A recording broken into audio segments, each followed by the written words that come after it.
Hey guys, welcome back to my channel. Welcome back to March 29th, 2020. I don't know how to say that without causing trauma issues for some people, because knowing what's going on right now and not knowing how it's going to resolve itself is crazy. So anyway, welcome to the emotions part of my trip to Bulgaria to meet my daughter. I'm going to attempt to keep this as calm as possible and just kind of tell you how I was feeling without showing how I was feeling. So anyway, trip going there, for the most part, I was just in awe and still like numb and couldn't believe things were happening. Taking the bus to her city, I had music on, and there was a couple moments where I was like, oh crap, this is actually going to happen. But for the most part, I was doing pretty good. The morning of, I was a little bit nervous, but I was still in my head going like, is this actually happening? Really? This is actually happening? When we got to the room to meet her, it was like the longest wait ever. I got super nervous and I was like verge of tears, and I'm like, just calm down, just calm down, just calm down, John, just calm down. And the door to come in the room was behind me. I was sitting in a chair and the door was behind me. And I'm just waiting. And it was probably like 5 minutes, but when you're waiting for something that's important, it seems like forever. And I'm like, don't cry, you're okay, don't cry, you're fine, you're fine. I'm like, but you're gonna meet your daughter, you're gonna meet your daughter, just calm down. And like, this is all happening in my head. The social worker and my tenant are just chatting with each other, and I'm just like, don't break down, don't break down. Anyway, the door opened, I turned, and it was like the doctor or the director or someone. I don't even honestly remember who it was, but it was not the one with my kid. I think it was the director just coming in saying they were getting her ready or something. But anyway, so then she closes the door. I was like, well, that was a little disappointing. And then waiting. And then we heard them start to come. So my attendant stood up. She had my camera to film it. And I was like, okay. I'm like, I'm going to stand up and just watch the door. So I stood up and we're waiting. Think they're coming? Are they coming? Are they coming? Think they're coming. Finally they came. And it was very surreal. It was like, oh, there's this kid. Oh, that's Emrys. That's the kid that's my daughter. But it still wasn't like fully like, that's my daughter. So I took her from them, and we kind of just sat together, and she was a lot bigger than I was anticipating, and she was a lot more mobile than I was anticipating. And I honestly didn't feel like this huge connection. Like, part of me was like, oh crap, this is your daughter. This is what you've been waiting for 7 years. But then another part of me was still like separated from her. The whole trip, majority of the trip, I was calling her Natalia, which is her name, was her name, or they were calling her Natty, so I was calling her Natty, Natalia, flipping between those. The first visit was good, but there was not a lot of her interacting with me. It was more me trying to find a balance between pushing her to interact with me, but also trying to make her not feel uncomfortable. I was feeling extremely uncomfortable because there was 5 million people in the room. And it's very hard for me to interact with this child when I'm afraid that they're judging every little thing I do. And also just they're interacting with her too. So I don't want to be a bitch and be like, no, you can't interact with my child. But I also felt like, can you let me just have some space? So it was just very overwhelming, and lots of people, and just very awkward. And so it was like kind of stressful and overwhelming for me. So I imagine it was probably pretty overwhelming for her. But I mean, it went okay, but it just was not like, the end of the day, I was like, okay, can I just go home now? Like, I'm done. I met her. That's fine. Whatever. Let's move on. But, so anyway, day 2 went much better. She started to actually like reach out for me a little bit. She was making more eye contact. She still didn't respond to her name. She doesn't respond to her name at all, but I was at least able to get some attention from her. I played some music for her. The first day I had tried to find music for her, but I didn't have internet, and I didn't the only music I had was like calming, relaxing music, and she liked that, but I was trying to find something a bit better. So the second day I was able to play for her some Moana and some, I don't know if you've ever heard of the Rockabye Baby lullabies, so some Beatles and some Bon Jovi, but Moana, she really likes Moana. Girl after my own heart. We also tried some clothes on her, and part of me was kind of disappointed at how big she was because I was expecting her to be smaller and more of a baby, but she really is a baby size. Like, she's 2 years old almost, and she's in 12 to 18 months, so she's still small. I was also kind of like thinking that she would still be like not very mobile, and I would have time to have like more of a baby stage to her, but I am getting a toddler, and part of me was happy by that because I look at her age and I look at developmentally and I look at other families who had children with Down syndrome coming from orphanages at around the same age and developmentally where they were, and I'm like, wow, she's really, really good. Like, she's healthy, she's strong, she's developmentally doing really well. But then there's other part of me that's like a little sad that she's not as much of a baby as I was wanting or expecting. So, yeah, so the first day, all the days I was able to feed her, and that was really nice. But I also got to see some of the trauma involved with feeding with her. I'm not going to go into details, but feeding is not a good experience for kids at orphanages. Just put it that way. So she is a good eater, but there's some aspects that we are going to really have to try to work on with her. And she has a lot of delays when it comes to eating as well. Anyway, so day 2 went much better. She was reaching out for me. She was wanting to be held. We played with some toys, stuff like that. I tried the clothes on her, didn't fit her at all, and whatnot. And then we went shopping for some clothes and some toys, and I really enjoyed that because I felt like I was, I don't know, doing something productive towards her. And then we went over all the paperwork, which was starting to make things feel more real. We also finalized her name, which Emrys Natalia, and to see her name written on all these papers and be like, hey, like, come court, like, she's Emrys Natalia moving forward kind of thing, which was just, I didn't think that would be happening. Like, anyway, I was still calling her Natalia and Natty, so I was not, I don't know, I did not see her as Emrys at this point. I still, honestly, I don't, but I'll go into that in a bit. Third day was very, very, very hard for both of us. She, by this point, was very overwhelmed, overstimulated. So the first part of the visit went great. We changed her clothes, which could have sent her in overstimulation just from, we changed her like 4 times, into a bunch of clothes to see what would fit her. And then I was holding her off and on a bit and stuff, and then she like shut down. She didn't want me to look at her. She didn't want to be facing me. She just wanted to stim. And it was very hard to see that because all I wanted to do was hold her, and I would hold her, and she just didn't, it was too much for her. And so I was like, great, this is going to be the whole visit, just me watching her sim, which is so frustrating to watch because you want to hold them, you want to comfort them, but you trying to comfort them is the opposite of what they need at that point, because you trying to comfort them is overstimulating them. So then I want to say it went on for, it seemed like forever, but it was probably maybe 30 minutes of her stimming. And then like a switch flipped, and all of a sudden she was coming towards me and with her hands up and wanting to be held.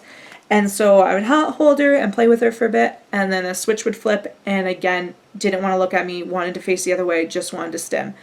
And my attendant said it was super normal by day 3 for them to be very overstimulated, just from, they're not used to getting this much attention, they're not used to having these toys, they're not used to having this, like, certain clothes, they're not used to having all these voices and chatting directed at them.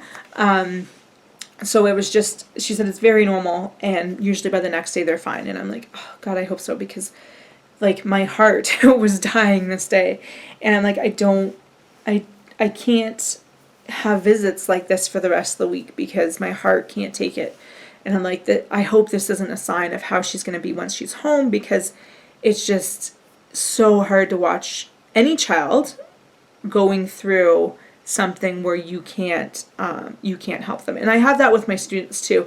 I have some students that are on the spectrum, that have some self-regulation issues, and when they're having meltdowns, it is so emotionally hard to distance yourself from that and just be like, just let them deal with it.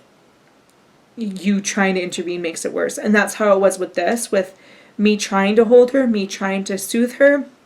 She's not used to that. She's used to self-soothing. She's used to falling asleep on her own. She's used to doing everything, majority of the stuff on her own. So me trying to intervene to hold her is making it worse. So that was a really, really hard day. And then right after that, we went and signed papers with the lawyers. And not that I had doubts at all. I had no doubts. She was mine. Like, before I even met her, I had said to the attendant, I'm like, I know she's mine. Like, unless she has like 5 heads, I'm signing paperwork. Like, there's like really, really nothing that would make me say no to this child, unless they were totally different than what their medical report said. So even with it being a really hard day, it was just to sign papers and make it official, knowing that when she comes home, we are going to have a lot of obstacles to overcome, to do with trauma, to do with feeding, to do with stimming, to do with developmental delays. Like, it just kind of hit me that day, like, she's not a typical child, and I don't know what the future holds. And not that I did anyway, but anyway, that was the Wednesday. Thursday went great. She was back to her normal self. We actually got to go outside, which for her was probably maybe the second time in her entire life she went outside. My attendant recommended having her touch a tree, and I was like, oh, the fact that she's never touched a tree before breaks my heart. Let's go touch that tree. And I was worried that, because especially after the Wednesday being so overstimulating, I thought for sure all of this is going to overwhelm her, but she did great. She loved the sun. She kept turning her face towards the sun, and I'm like, yeah, we're going to need some sunglasses and sunscreen for sure. She loved the wind. She loved the everything. She was just, the car ride, she was just looking out the window and like touching the glass and stuff. I held her on my lap, which is not what we will be doing for trip 2.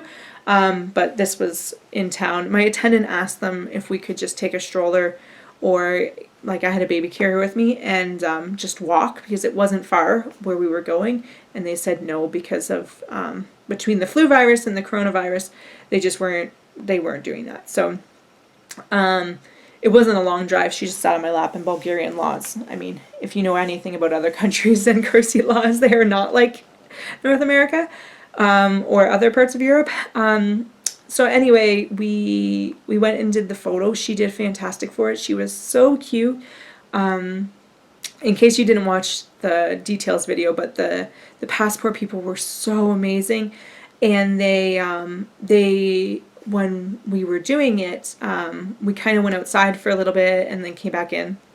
Everyone smokes in Bulgaria, which as a non-smoker that's allergic to smoke drives me nuts. And so I was able to wander a little bit in the street, just to, one, keep her out of the smoke from everyone smoking, but also just to kind of explore with her a little bit. She does this thing where she can sit up, but when she gets tired, she flops backwards, and it's very dramatic and very sudden. And she does that when she's being held as well. And so holding her and she's about 20 pounds, holding her for like 15, 20 minutes, and then like 5 minutes in, she decides she's going to flop. And then trying to hold her for another, like, because it was about 15 minutes total. Anyway, so just trying to wander around, have her outside as much as possible, and seeing just how she was interacting with stuff. But anyway, the passport people gave us the pictures for free.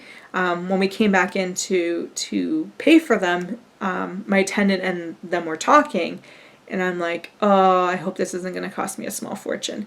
And then the attendant's like, she won't charge you for them. I'm like, what? And she's like, yeah, she said she wishes her all the best, and yeah, they aren't charging for them. And my heart was just like, oh, like I had to hold back tears a lot. And even now I'm like, don't cry, Michelle. Just because sometimes in this journey, like especially adopting a child with special needs, people there's so much stigma between adoption and stigma between kids with special needs and stigma against the ethnicity of my daughter, that just to have like that kindness was just like, anyway, she also gave extra pictures, which I didn't know about until later. But they were just so, so sweet. So, so then we went back to the orphanage, and when we got back, the smoking people had to smoke outside. So I had to go back to a tree and touch a tree a bit and kind of wandered around. And I was like, if I take off with her right now, how long in jail am I going to spend? Because leaving the orphanage was such like an amazing experience, to be like, my daughter is getting out of this place, but then to bring her back in was hard, like very, very hard. And I wasn't expecting it to be hard, because it was like, I'm taking her out and bring her back in, like what's the big deal? But then to walk back into that building, knowing that the next time she was going to leave that building was pickup, was hard, because I was like, I don't want her to have to go back in here. So brought her back in, held back tears as I walked her back up the steps. And then we had our normal playtime. She did great. She didn't overstimulate at all. No issues. She was reaching out to me way more than usual. Very interactive. It was a great visit. Then Friday was our last visit, and so Thursday, because I had signed paperwork, they had started calling her Emrys, and I was still calling her Natalia. I was trying to distance myself from her, because I know how hard it is. Like, even now, in my head, I'm still thinking of her as Natalia, because until I get custody of her, she's not my Emrys, she's not my daughter. Like, just trying to keep that distance a bit. Anyway, so Friday they were calling her Emrys quite a bit. They would say Natalia, and then they would apologize and switch to Emrys, and it's like, I'm still calling her Natalia, so you guys, I don't care. My attendant was like, yeah, it's gonna take them a bit to get used to. I'm like, okay. Like, yeah. You've been calling her one name her entire life, and now to be calling her something else. Anyway, so Friday was pretty good. I was pretty good. Like, I had moments where I was like, this is the end. But also at this point, with everything that was happening with COVID, I was just like, I want to just get home. I just want to get home. I'm grateful I got all these visits in, but with things changing so fast, I just want to get home now. I just want this day to be over, because this day is going to be hard, and move on with my life until she can come home. So I held it together pretty good, and then at one point they're like, okay, we're going to start saying goodbye to mommy now.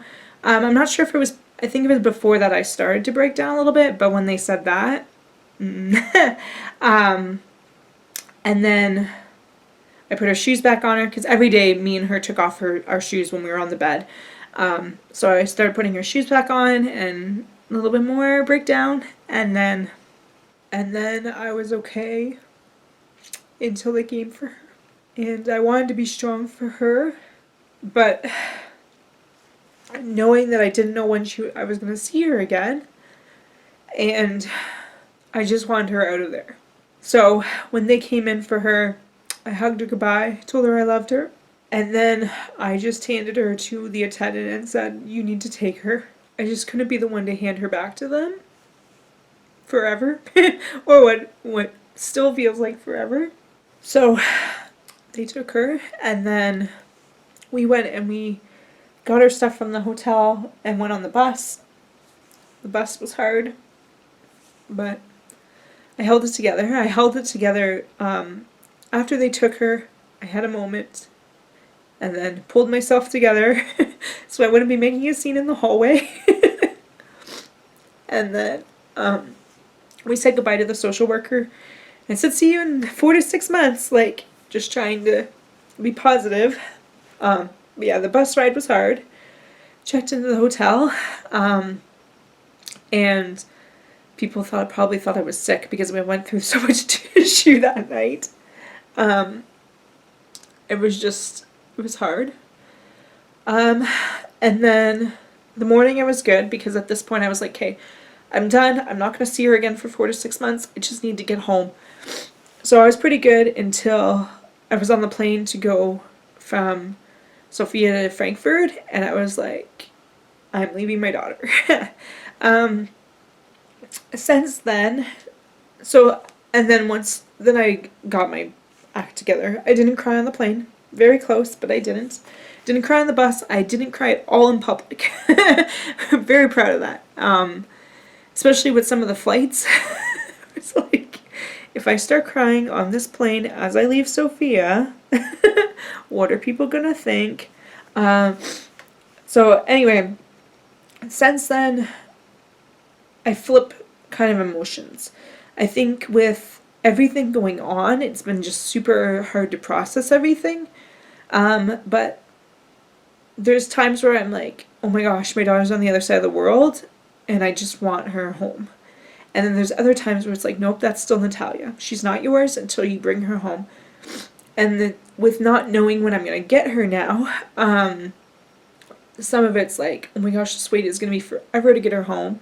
But then on the other hand, I'm so busy right now that, like, time is going to go by quick. And once she's home, I have the rest of my life with her. And there's times where I'll be looking at something for her and I'll be like, now that I know who she is and I know what she sounds like and what she feels like and how she behaves like, it's like this weird, I can see her using certain things. So, it just feels so real sometimes, but then it also feels like not so real because I'm still thinking in my head of her as Natalia, not as Emrys. And when I look back at pictures, it's just like, oh, there was this kid that I met. But then there's other times that I look at the pictures and I'm like, there's my daughter. So I don't know. It's just one of those weird things where sometimes I'm okay and sometimes I'm not. Earlier this week, I had a pretty big breakdown. I think it just took me so long to process everything because I went from saying goodbye to her to basically being in a race to get back to my own country. Once I got back to my country, the following day they announced that schools were closed. So coming back, I knew I was going to be in quarantine. But so when I left for Bulgaria, none of this was in Canada. Nothing was happening. So when I came back, when I was left, I was anticipating I'm leaving for a week and that's it. So I said goodbye to my students, but like, goodbye, see you later, like, there was no like big goodbye like we do for Christmas break or Easter break or summer. There was no like actual goodbye happening. And even like my best friend, I was in such a rush to leave. And so I didn't even say goodbye to her in person. I kind of just messaged her after saying, sorry, I was in a hurry. I didn't get the chance to say goodbye, but goodbye. See you next week. So then I came back and it was like, okay, well now I'm stuck in quarantine for 2 weeks. Now here's another 2 weeks that I'm not going to see my students. So that'll be 3 weeks without my students. But the teacher that was covering for me, I love her and trusted her with my students. So then when they closed schools and they were like, this is probably going to be for the rest of the year, it was like, okay, I just lost all my students, lost my best friend, lost my daughter, and I don't know when I'm going to see any of them again.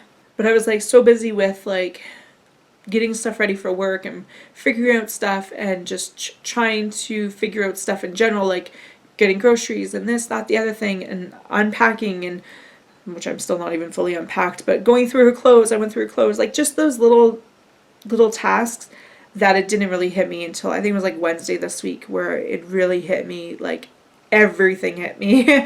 And so that was pretty rough. But now, like after that big meltdown, I've been pretty good since, other than obviously filming this video, but that's just bringing back some stuff. But for the most part now, like I'll talk about what's going to happen next in the other video because this video is over 25 minutes long. But now it's like, okay, how can I focus on preparing to get her home and preparing to figure out what she needs when she gets home and that kind of stuff. Like, I feel like I'm more in the let's just massively nest and prep now. Now that I know who she is, I know what she needs more. I know what I need for her more. I know how she's going to be a little bit more. So just trying to focus on that kind of stuff and purging, like I had a bunch of clothes that aren't going to fit her, and buying some stuff that will fit her, and stuff like winter coats. And anyway, my mom is going to buy her car seat eventually. My plan was during spring break to go and get check out some car seats, but anyway, I'll talk about that in another vlog because this is way too long. But yeah, so for the most part, like there was a lot of nervousness during the whole trip with meeting her the first before, like traveling and to meet her, and then just a lot of like excitement and stuff to see her. But there was that Wednesday that was really hard, and then Friday was very hard for me. Wednesday was hard for both of us. Friday was hard, the hardest day for me. But yeah. Anyway, thanks for watching. Don't forget to subscribe. Like I said, tomorrow's video is going to be like where we go from here kind of thing. But anyway, thanks for watching, and I will see you guys later. Bye, guys.